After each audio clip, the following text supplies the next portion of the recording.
Hi மக்களே, இன்னைக்கு நம்ம சேனலில் சூப்பரான புடலங்காய் கூட்டு எப்படி பண்ணலான்னு பார்க்கலாமா? அதுக்கு ஒரு பேன் எடுத்துகிட்டு அந்த பேனில் கொஞ்சமாக தேங்காய் எண்ணெயில் செஞ்சிங்கன்னா டேஸ்ட்டு வேறு லெவலில் இருக்குங்க.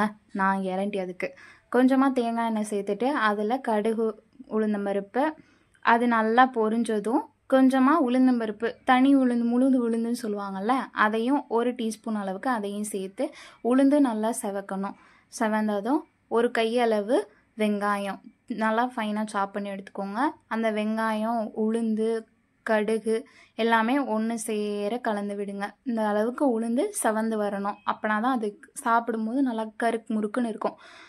இப்போது எல்லாத்தையும் போட்டதுக்கப்புறமா வேப்பிலை அதையும் சேர்த்து இது கூட நல்லா வதக்கி விடுங்க. வெங்காயம் முழுமையாக வதங்கணும்னு இல்லை, கண்ணாடி பதம் சொல்லுவாங்களே அந்த அளவுக்கு வதங்கினா போதும். நான் வெங்காயம் சீக்கிரம் வதங்குறதுக்காக கொஞ்சமாக உப்பு சேர்த்து இதோட கலந்து விடுறேன். நல்லா வதக்கிட்டு கொஞ்சம் நேரம் அப்படியே ரெஸ்ட்டில் விட்டுருங்க. கொஞ்சம் நேரம் கழித்து பார்த்தா வெங்காயம் இந்த அளவுக்கு வதங்கி வந்திருக்கும். பார்த்தீங்களா? இந்த அளவுக்கு வதங்கியிருந்தால் போதும். இப்போது இது கூட ஒரு 1/4 கிலோ அளவுக்கு புடலங்காவை மேல் தோல் சீவணும். சீவிட்டு உள்ளே உள்ள விதை வெள்ளை வெள்ளை கலரில் இருக்கும். அந்த விதையும் சுத்தமாக நீக்கிட்டு இந்த மாதிரி நான் கட் பண்ணி வச்சுருக்கேன் இல்லையா, அந்த மாதிரி கட் பண்ணிக்கோங்க. எல்லாமே ஒரே சைஸில் இருக்க மாதிரி பார்த்துக்கோங்க. முன்னும் பின்னுமா இருந்தால் ஒவ்வொன்றும் ஒவ்வொரு விதத்தில் வேகும். அதுக்கப்புறமா அது கூட நான் 2 டேபிள் ஸ்பூன் அளவுக்கு கடலைப்பருப்பையும் அது கூட ஒரு 3 பல் பூண்டையும் சேர்த்து குக்கரில் ஒரு 3 விசில் விட்டு எடுத்துருக்கிறேன். அதையும் இது கூட சேர்த்துட்டு அதில் மீதி தண்ணி இருந்துச்சுன்னா கீழே ஊற்றிட வேண்டாம். வேக வச்சதில் இது கூடயே சேர்த்து கொதி விட்டுருங்க. இப்போ கொஞ்சமாக மஞ்சத்தூள் சேர்த்து ஒரு லிட்டு போட்டு மூடி வச்சிங்கன்னா புடலங்காய் நல்லா சுருண்டு வந்துடுங்க.